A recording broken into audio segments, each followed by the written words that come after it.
Prison ভ্যানে মা কালী। গত বুধবার কাকদ্বীপে মূর্তি ভাঙার অভিযোগে জিহাদিদের নিশানা করে সরব হন বিজেপি।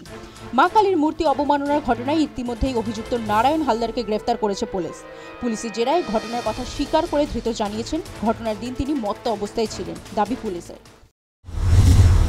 তদন্ত শুরু করার পরে আমাদের টেকনিক্যাল এভিডেন্সেস অ্যান্ড তারপরে আমাদের ইন্টেলিজেন্স অ্যান্ড অনেকগুলো সোর্সেস থেকে আমরা পেয়েছিলাম যে নারায়ণ হালদার, বাবার নামটা ভূপতি হালদার, এর ভিতরে ইনভলভ হয়েছিল বলে আমরা তারপরে রাত্রি একটা বড় টিম গ্রামে পাঠিয়েছিলাম। গ্রামে পাঠিয়ে রেড করে আমরা নারায়ণ হালদারকে আমরা গ্রেফতার করে দিয়েছিলাম। গ্রেফতার করার পরে থানাতে নিয়ে এসে আমরা কন্টিনিউসলি জিজ্ঞাসাবাদ করেছিলাম।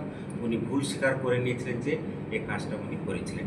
উনি মদ্যের ব্যবস্থাতে, ড্রাঙ্কেন কন্ডিশন ছিল, মদ্যের ব্যবস্থাতে মূর্তিটা ভেঙে দিয়েছে। দ্বন্দ্ব দেখা দিয়েছে ধৃতের রাজনৈতিক পরিচয় নিয়েও। প্রথমে জানা গিয়েছিল ধৃত তৃণমূল করে, পরে পরিবারের তরফ থেকে দাবি করা হয়েছে নারায়ণ হালদার বিজেপির সদস্য, যদিও এই দাবি অস্বীকার করা হয়েছে বিজেপির পক্ষ থেকে। এদিকে মূর্তি অবমাননার ঘটনায় রাজনৈতিক রং লেগেছে, তৃণমূলের দিকেই আঙুল তুলেছে বিরোধীরা। ঘটনায় এনআইএ তদন্তের দাবি জানিয়েছেন বিরোধী দলনেতা শুভেন্দু অধিকারী। শুক্রবার গারুলিয়া থেকে শুভেন্দুর প্রতিক্রিয়া, বাংলাদেশ মডেলে মূর্তির বিকৃতি করা হচ্ছে, মা কালীকে অপবিত্র করা হচ্ছে বলে অভিযোগ বিরোধী দলনেতার। এটা কোটেশ্বর রাও, বাপি হালদার তৃণমূলের পরিকল্পনা অনুযায়ী হয়েছে। দেবাশিস দাস সাপ্লাই করেছে, ওর 15 দিন সংসার চালানোর টাকা দেওয়া হয়েছে। অতএব ওইভাবে মায়ের মূর্তি কোনো হিন্দু কাটতে পারেন না।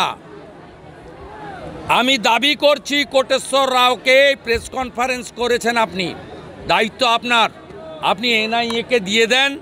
এনআইএ যদি বলে নারায়ণ হালদার করেছে, আমরা যে অভিযোগ গত 2 দিন ধরে করছি প্রত্যাহার করব।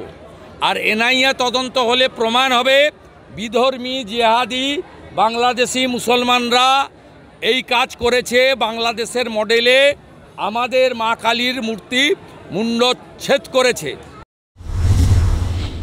পশ্চিম বর্ধমানের দুর্গাপুরে সনাতনী ঐক্য মঞ্চের ব্যানারে বিজেপি নেতা কর্মীরা একের পর এক প্রতিবাদ কর্মসূচি করেন। প্রথমে মহেশ কাপুর কালীবাড়ির সামনে ব্যানার পোস্টার নিয়ে বিক্ষোভ, পরে দুর্গাপুর উন্নয়ন সংস্থা দপ্তরের সামনে বিক্ষোভে সামিল হন বিজেপি বিধায়ক লক্ষণ ঘড়ুই। সেই কারণে আমরা মা কালীকে পুলিশ দিয়ে পরে যেভাবে পেছনে তুলে নেওয়া হয়েছে, এটা বাংলার লজ্জা, বাঙালি লজ্জা, হিন্দুর লজ্জা, সনাতন লজ্জা। সেজন্য আমরা 1 ডজন আমরা উকিলকে নিয়ে এসেছি, সেই মা কালীকে আমরা বেল করাবো। অভিযোগ পাওয়ার পরই পুলিশ কালী মূর্তি প্রিজন ভ্যানে চাপিয়ে নিয়ে যায়। তারপরই প্রতিবাদ জানিয়ে কালীর প্রতীকী জামিন করালেন আইনজীবীরা। ঘটনায় তৃণমূলের তরফে জানানো হয়েছে পুলিশ দ্রুত পদক্ষেপ করেছে, সাম্প্রদায়িক উত্তেজনা রোধ করেছে পুলিশ। News time.